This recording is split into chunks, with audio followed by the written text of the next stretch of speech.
Ezekiel Elliott's disappointment and Adam Gase won a game. Zach is not happy, ladies and gentlemen. Let's get it going.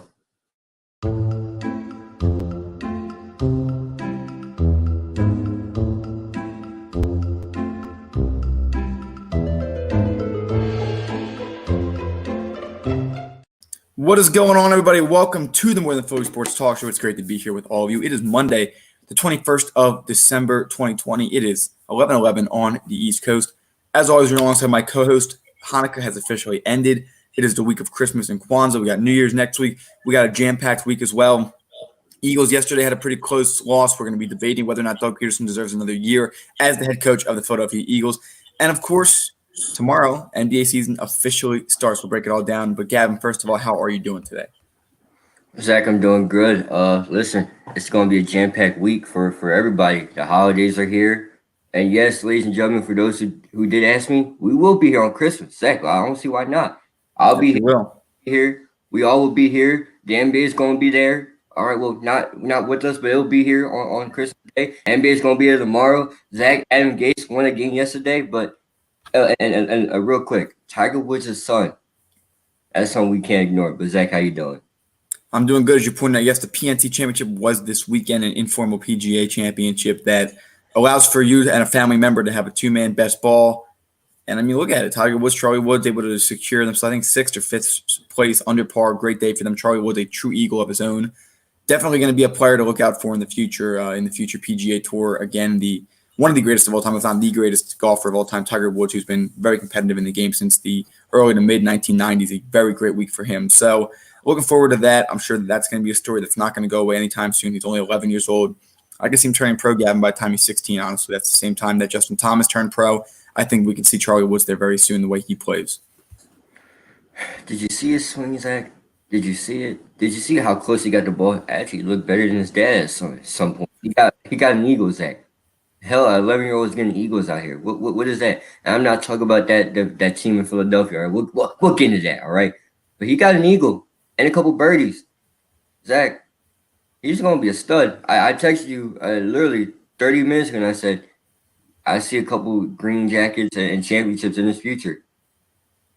I think so. I definitely do. I see potential there, and he's going to continue to play. It becomes your life really quickly when your father is one of the greatest golfers of all time. With that being said, Gavin, let's get into it. The Philadelphia Eagles yesterday going down 16-0 early, and we saw some of the woes that we've seen. The offensive line not playing well, wide receivers not getting open, bad special teams. Special teams had a whole in itself bad day yesterday. A mishandled kick by Zach Ertz, who apparently is the backup holder for the place kick, and then a blocked punt as well. So we have a lot to discuss on that end. But before we get into that, Jalen Hurts was sacked 6 times, but he also put up over 400 total yards. He looked like a pretty fringe MVP yesterday. I know it's a little crazy to say, but I've never been anti-Jalen Hurts. I've always been pro-Carson Wentz. There is a difference there. But I don't know, Gavin. This team really has changed the way that it runs the game. And so the question is, should Doug Peterson get one more year? And I know where you stand on that, Gavin. I'm going to take the opposite side. I think that Doug Peterson has earned, him and Howie Roseman themselves have earned another year with this franchise. And here's why. Where did Jalen Hurts come from? He got drafted by who? Howie Roseman. And who arguably could save the season? Jalen Hurts. Whose decision was it to put him in? Doug Peterson. The creativity they've had the past 2 weeks is unheard of. I feel bad for Carson Wentz. Again, Gavin, there's some reports that came out that we are not happy about that we will break down later. But frankly, you give this kid a chance. Howie Roseman can go out and get you some more weapons. Do I have confidence in him to do it? Not necessarily yet. But as far as the eyes of the owner, you just drafted a kid that could potentially go on to be a really good franchise quarterback the way that he has played the last 2 weeks. So, Gavin, does Doug deserve one more year? I think so. What are your thoughts? Hell no. Hell to the no. And here's why, Zach. First of all, you talked about Howie Roseman. Howie Roseman, yeah, he drafted Jalen Hurts, but this is a guy that also didn't even attempt to trade for Stephon Diggs or DeAndre Hopkins, who, by the way, put up a season high yesterday against our secondary. No Darius Slay, that's fine. Drafted Jalen Reagor over Justin Jefferson. By the way, Justin Jefferson had another great game yesterday. Reagor's starting to look pretty good. Listen, Zach, he looked really well, but let's talk about the games before these last 2 to 3. What's the difference? You put Jalen Hurts in there. Exactly. And who drafted Jalen Hurts, Gavin? But here's the thing, Zach. Howie Roseman is allergic to doing the right thing. This is him listen, Jalen Hurts and Miles Sanders, and you can maybe say one more other pick, but I don't think so. Out of those two guys, those are the only two good picks that he's had, and I can say in the last three years, three or four. Brett Barnett's been pretty efficient. You're recovering your linebacking core. I mean, this is also the same. I understand that we're tired of hearing about the Super Bowl, but again, Doug Peterson, Howie Roseman were the ones that assembled the roster and were able to play in order to go on to win the Super Bowl. All right, and so what was the difference, Gavin? There was no Carson Wentz in that Super Bowl. So if we're sitting here talking, I know I spoke before that Carson Wentz deserves But another. if this is your Zach, if this is your franchise guy, why do you not make it work with him? Right? Zach, my biggest criticism for Doug Peterson is when everything is going wrong with a coach, right? What is the thing they're supposed to do? Make do with what you have. He didn't even try to help this year. He didn't even try. This comment right here, how he sucks besides the Hurts pick. He's always trying to be a smart guy with JJ Arthega right side and Rego, Metcalf, and Jefferson. Zach, did you hear that? Yeah, but Gavin, what would have happened with these guys if Jalen Hurts was plugged in earlier in the year? Right, the play calling that Doug Peterson's been able to expand on. You're trying to tell me it doesn't look better the last 2 weeks with a different quarterback. So Zach, we're just going to talk about better. That's what we know. What we know right now is it works better with Jalen Hurts. And who picked Jalen Hurts? It was Howie Roseman. 3 weeks versus 17 weeks or 16 weeks here. They don't play 1 week, but 3 weeks versus the 16 next year. It's going to be the same story. It's going to be the same story next year with a new guy taking the heat. I'm tired of Doug Pearson getting away with this. It's the same exact thing every damn year. And this is the first year where we look at him. And sadly, we're not even looking at him right away. If you listen to Max Kellerman, he'll say it's Carson Wentz. If you listen to us, we're going to blame Doug Pearson. Especially if you listen to Zach, he's going to definitely blame someone else other than Carson Wentz. Even Carson Wentz has had blame at some point. But Zach, the more the point is this. Doug Peterson does not deserve another chance here. It's been time in and time out. Nothing good has been from this offense ever since Frank Wright left. Last 2 weeks. And if you're good, and if you refuse to hire an offensive coordinator, then you gotta get the hell out of here too. And by the way, take your friend Howard, and take Jim Schwartz with you because I had enough with him too. I mean, the seventh best pass rush defense in the league. But look, I'm not disagreeing with you that Howie Roseman has been or Doug Peterson's had a very bad year play calling wise. At the same time, he also is 11-4 now without Carson Wentz at the helm. I like Carson Wentz. There's no reason for me to believe he is not a talented quarterback. This franchise has failed him. I want to make that very clear before I move on. With that being said, a coaching change, a front office change, it is abrupt, it messes up a franchise, and it takes time for it to be able to either work or not work. We saw it with Chip Kelly here. We saw it with Doug Peterson early here. With Kevin Stefanski in Cleveland, you're seeing how much beneficial it is with Baker Mayfield. But if you're going to move on from your franchise guy, you're going to go on to a second-round pick who was a runner-up with the Heisman Trophy. We know Jalen Hurts has had a pretty talented college career, pretty insane He's one. A winner. He's a winner too. He's a winner. All right? And the past 2 weeks, I've seen nothing from Doug Peterson that makes me scratch my head and say he can't work with Jalen Hurts to be given one more year. Well, Zach, that's the problem. It's always, well, I couldn't do it with this guy, but let me do it with this guy. No! Zach, what was the thing you always told me about when I wanted to get rid of Baker Mayfield? I said he deserves another coach, and I said early in the year that Carson Wentz deserves another coach. With that being said, do you really see the Eagles going back to Carson Wentz right now? Can you sit here right now and tell me Carson Wentz will never take another snap in an Eagles uniform? That's, I mean, plain and simple. He's not going Carson Wentz won't be here next year. He's done. But Zach, also too, Doug Pearson in 2 weeks from now, Doug Pearson will call his last play as the Eagles head coach. I'm telling you that right now, and I believe it. I believe it. He lacks creativity. He really does. Zach, you can't do drags and slants. Hell, Zach, they're doing it right now. Past 2 weeks, they're running the ball. And then you can't, and then you run the ball, and then Zach, you have a running back that's arguably can be top 5, especially this year with everybody with a lot of running backs going down, Saquon Barkley and Ezekiel not being efficient, and I know about that firsthand because every week in fantasy disappoints me. That's besides the point. Zach, you're telling me you couldn't give Miles Sanders the ball. He went for 71 yards versus the supposed to be great Steelers defense. I put that in quotations because, ladies and gentlemen, they're not that good. Last year versus the Bills, who don't have the best rush defense, but have a great secondary, he went for 100 yards. Him and Jordan Howard were one-arm bandages. Zach, and against the Cowboys, what did Miles Sanders do? He iced them in the end of the year. He sent them home. Zach, Boston Scott did the same thing in week 17 for versus the Giants, where he goes on and runs for a touchdown. He even did this year, but the lack of you not running the ball and the lack of creativity, I had enough. Everybody wants to hide Doug Peterson behind this Super Bowl shield. Ladies and gentlemen, that doesn't mean a damn thing no more. There is what, 3 years now since they won the Super Bowl? It's time to Right. We close to 4. and move on. And but here's the thing, Zach. As much as I want Doug Pearson gone, as much as I want Harry Roseman gone, it's all up to Jeffrey Lurie because that doesn't mean anything. As long as if Lurie doesn't say no, I don't want them gone, even though there was reports of him being discussed with the team. If he doesn't get rid of them, then I guess we're just going to be stuck with this losers mentality, or excuse me, losers mentality is wrong because these guys want to win. So I'm gonna say just lack of creativity offensively. We'll have to see how it rolls out. I think, honestly, if Doug Peterson can get an offensive coordinator here, it's hard for Jeffrey Lurie to sit here right now and see him with a different quarterback. But here's the bigger question. You have 3 days in the new NFL year to trade Carson Wentz, and it's a $30 million cap hit. If you trade him after those 3 days, it's a $60 million cap hit. That is a detrimental price. I said it a few minutes ago. Carson Wentz's time in Philadelphia is done. He has apparently made that clear now. What are your thoughts, Gavin? I feel bad for Carson Wentz. This organization and this city did him wrong, and this is why I blame the city. Nick Foles wins the Super Bowl. He raises the Lombardi Trophy. Correct, right? Who got him to that point? Who got him in this perfect spot where all Nick Foles had to do was just win a couple games? Nick Foles goes what 6-1, 6-1 in the end run. He did lose to that game versus Oakland at home on Christmas, right? He goes 3-1 in the regular season. Gets the first on bye and all that fun jazz.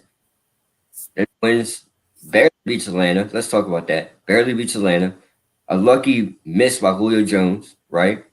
You steamroll over the Vikings, which you knew that they were doing a little too much talking. They got lucky to begin with to be there. And then what else, Zach? Then you go to the Patriots. The offense has an explosion, and you win. So what happened the next year? Carson Wentz comes back. He struggles. He goes out with a broken back or whatever the correct term is. I'm going to say broken back. Nick Foles takes him to the playoffs due to the Bears' lackluster ending. And what happens after that? Or no, the Bears won, and then they go in, and then Bears double doink, and then obviously you lose to the Saints. Zach, this city never appreciated Carson Wentz, especially in 2017. And the talk of Nick Foles and Wentz, that's never been a thing. We saw what Nick Foles did his first year around here. Went to the wild card, nothing too special. This guy was a special talent. You failed to keep the talent around him. The medical staff is another place that should be fired. I wouldn't be surprised if Carson Wentz went over.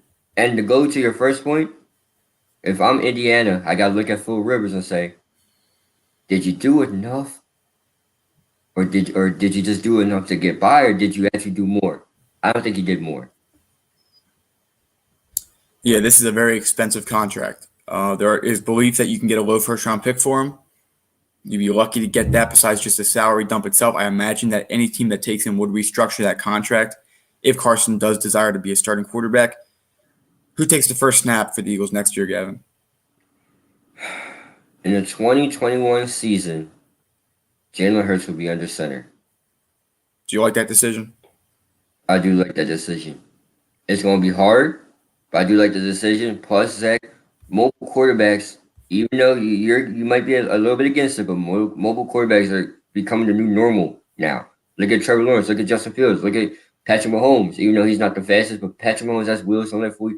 Aaron Rodgers, at the age of 37, got wheels. All right, look at guys like Drew Brees, Ben Roethlisberger. Not getting the job done that much, even though the lack of competition on the schedule for the Steelers makes it look like he is doing something.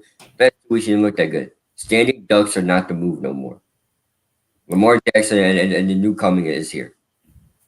We'll have to see how it rolls. Like Tim Mahomes, another guy who's able to move around really well and throws is a throw-first quarterback. And I actually saw that from Jalen Hurts, which is what I like to see. Coming up after this, my lock of the week, first one of the season that falls through. How did the Jets beat the Rams in Los Angeles? We'll break that down after this. We are now offering a new product on our Teespring. Wear a mask in public. We are now supporting a custom designed mask with our logo on it. Purchase it today, and 10% goes to a foundation of our viewers' choice.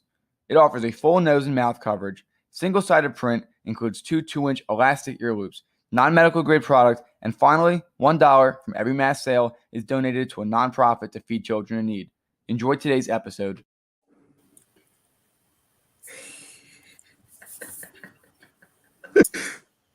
Going into yesterday, I'd say the Rams are the best team in the NFC. Great system, good running backs, great wide receivers, and a phenomenal defense. And I have their defense in the championship that is worth $700. And what did I see in that game? I'm going to try to contain myself, Gavin. You might need to you don't have the mute button on your side, but you might need to find a way to get one to work for me, because I don't understand what I watched. I went back and watched it. You let some guy named Johnson run all over you yesterday if you're the Rams defense. Aaron Donald, where were you? Leonard Floyd, who's had a great year, where you been? Jalen Ramsey, where you been? You letting Denzel Mims do whatever he wants out there. What was this? 23 points to the Jets? That's almost as bad. Gavin, I don't think you understand how bad the Jets franchise is right now. Oh, right? I know, but go ahead. Run it. You know how bad the franchise is. I'm not going to sit here and say they're the Knicks of the NFL, because I know you won't be too fond of that. And for the record, for those who aren't familiar, the New York fan base is, they're actually two different sides. It's Jets, Mets, and Nets, if I'm not incorrect, and it's Giants, Yankees, and Knicks on the other side. I know that. I get that. But this team in East Rutherford, however you pronounce it, they're not in New York. They're in New Jersey, for those who don't know. They were 0-13 going into this game. All right, this is a travesty what we witnessed yesterday. A team that beat the Cardinals handily in the Los Angeles Rams. A team that beat the Seahawks. A team that crushed the New England Patriots, who, by the way, beat the Jets this year. The punching bag, the laughing stock, the joke. This is just a terrible, terrible experience that we're having. This is a franchise, the New York Jets, that are unable to perform. I don't get it. It is a ridiculous thing that we're witnessing, that the Rams would lose this game. They looked over it. Jared Goff looked horrible. They had a blocked punt. This is not football, what we watched yesterday. The Jets don't even want to win. They want Trevor Lawrence. This was a terrible thing, Gavin. Adam Gase, we know he's getting fired at the end of this year. Sam Darnold's fighting for his life out there. But I'm more mad at the Rams. How on earth do you lose that game? Terrible. Absolutely terrible. This is one of the worst things I've witnessed in a very long time. This is worse than when the Knicks lost out on the lottery 3 years in a row. It's worse than when the Sixers lost out on the lottery and decided to trade up to draft Markelle Fultz. I'm a big fan of the Rams right now. I like them a lot, and I hate the Jets. This is terrible, inexcusable, and I have no other words to say on this behalf. This is one of the worst games I've watched all year.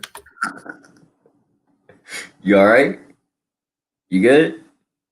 Zach, ladies and gentlemen, I'm going to try to say this without laughing. The Rams defense that we also raved about, everybody was raving about, Aaron Donald and the crew and the boys and everybody else. Sam Darnold was 22 of 31 with 207 yards of the touchdown.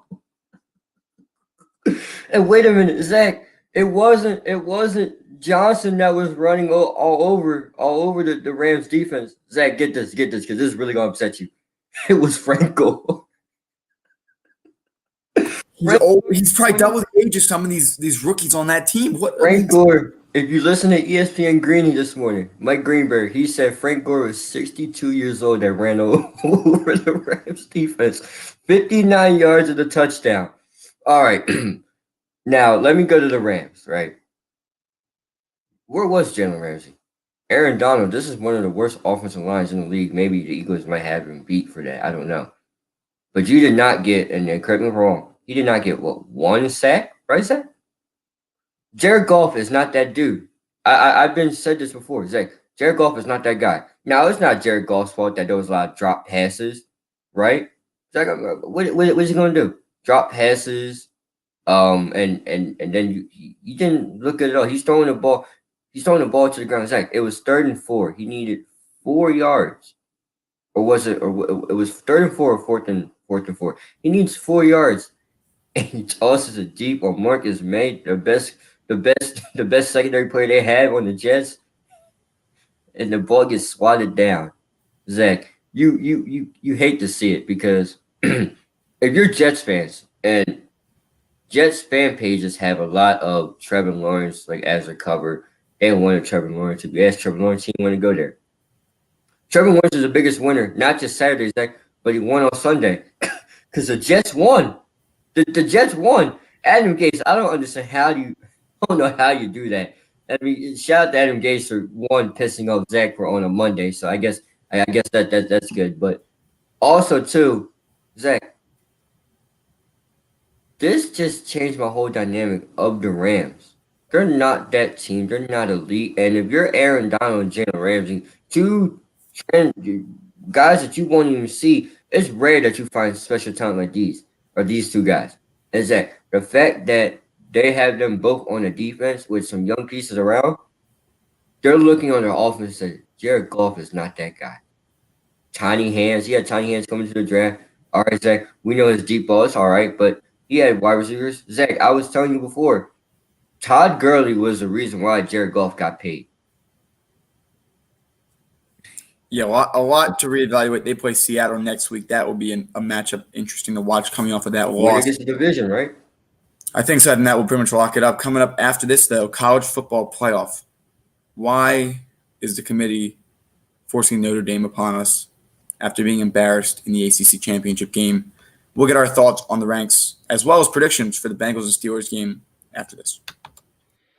Would you like to know how you can support the More Than Philly Sports Talk Show? If so, head down to the comments on our YouTube channel. You will see two links there. The first is our Teespring, where you can see a wide variety of apparel products, including our signature product, the More Than Philly Sports Talk Show sweatshirts, offered in a variety of different colors, including gray, navy blue, and more. Finally, we have our Patreon page, where you can become a monthly donation member. 10% of all donations go towards an organization of our viewers' choice. We hope that you enjoyed today's episode, and if you can't donate, that's okay, because you can always share this. All right, no shocker. I think 3 years ago you could have told me that 1, 2, and 3 were going to be Alabama, Clemson, and Ohio State, somewhere near that order, a rematch of last year's semifinal where Justin Fields threw a red zone interception to end that game. Clemson would go on to lose to the LSU Tigers in the national championship game. Now, that was one crazy team, LSU last year. I still think Clemson's the best team. Alabama might be right there with them. But number 4, Gavin, there were so many good teams you could have put in there this year. Could have put Cincinnati in there. Could have put Coastal Carolina in there. Could have put almost Why any. you deserve to look at one. You could have pulled any Texas SEC A&M, team out of a hat outside of maybe Vanderbilt and some of the other ones in the basement, and they could compete with any of these teams. Georgia could You could have have put did it. Georgia in there. You could have put Florida in there, even after they lost to LSU. But once again, it comes down to record. It comes down to who you've beaten. And frankly, let's just put Notre Dame in there. Let's watch them get killed by Alabama next week because that'll be fun instead of giving another team a chance. Frankly, Florida will be more competitive than Notre Dame. Zach, Zach, let's go back to what was it, 2 years ago? 2 years ago, Notre Dame was in the playoffs, right? And what did Trevor Lawrence do to them boys 2 years ago? They scored 3 points in that game. They got torched. Exactly. Ian Book was the quarterback. The same thing happened. You beat Clemson without Trevor Lawrence this time. You guys face off again. What happened this time? You get demolished. You put 10 points on. Okay, that's 7-point difference, Zach. But you still give up 34 points. Zach, why do they keep shoving Notre Dame football in our faces? Listen, and no disrespect to none of these guys, because obviously when you're playing college football, you don't get paid, so you're risking your life or your career basically.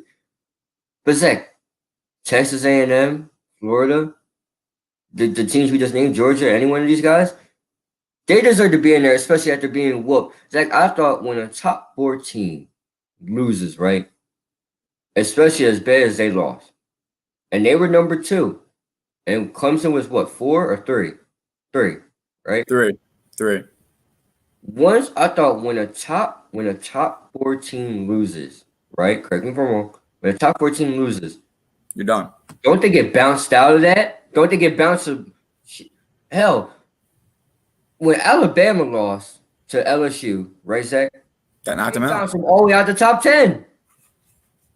They were in the I don't even know what the bowl name was. I never heard of it before. That's how far they got bounced out of. They played whatever game it was. They played Michigan. I think they did win that game pretty handily. But Alabama could have been the playoffs last year over Oklahoma. No disrespect to them, of course. But the Big 12, we know they're not competitive. People are talking about expanding the playoffs. I don't think so. The one will always crush the 4. In the NCAA, you have a 16 beat a 1 once. The 15 can beat the 2. The 14 to 3 and the 13 and the 4 tend to be common upsets as well. 12 and the 5, but in College football is college rigged, football, no. Anyone that thinks that you should expand the playoffs in college football, I'm sorry that your team didn't get in it, but it wouldn't be close. Frankly, it should college just be football the is rigged, SEC. Zach. But college football is rigged, Zach, and here's why. Alabama doesn't normally have a notable game until LSU, well, Auburn. not this year, and Auburn. And they don't always face Georgia, right? They don't do that. Depends on the year. Like this year, of Depends course, on the year. they played most of they played the whole conference. So, but like in other years where they face online schools, and you got your Alabama, and then you got your Auburn and your LSU. That's why I don't like college football because it's rigged. They're gonna go 10-0 every year. It was Joe Burrow was the only guy that beat them last year that kept them out, and obviously the miracle that the kickoff or the field goal return. But it's like college football is rigged. If there's only thing that's not rigged in college sports, it's anything but football. The NCAA, the women's college basketball isn't rigged either. All right, my Huskies, they're climbing the leaderboard. Zach had to throw that in there. But it's like Alabama's always gonna be on top, and it just ruins football. No one wants to see that. no, Like it's not. It's not been Penn fun State, at all. when Penn State was on this tear and they went to number 3, Zach, I know it's kind of hard to believe, especially where they were this year, which I declined the bowl game, but it's whatever. Zach, they lost one game to Minnesota, who was what, 10 or At 17 the that time, year? they moved up to 6, I think. Yeah. And Penn State got bounced what, to 8 to 10, something like that? They were 4 when the original rankings came out from the college football playoff. So if it would have happened, then they felt they were good enough to make it. And if they lost a close one to Ohio State, they probably would have made it. But again, losing to Minnesota kind of crushed them. But yeah, Gavin, And I mean, then it's like Florida State. Like these are teams that we occasionally will see pop in there. They have been dominant, but the past few years it's just been all Alabama, all some of the other teams that have had a chance. Clemson, of course. if it's another Alabama Clemson championship, it's ruining the sports. This is worse than the Warriors Lakers. No, Warriors Cavs finals. This is worse than that. We'll have to see how it plays out. Yes. We'll get predictions next week as those games, of course, are set to play.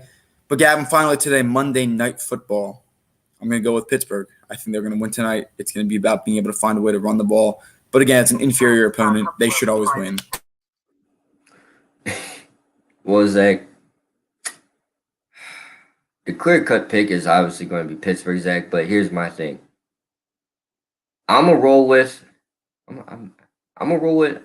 Part of me says that the Bengals are not going to get embarrassed tonight. They're going to put up a fight.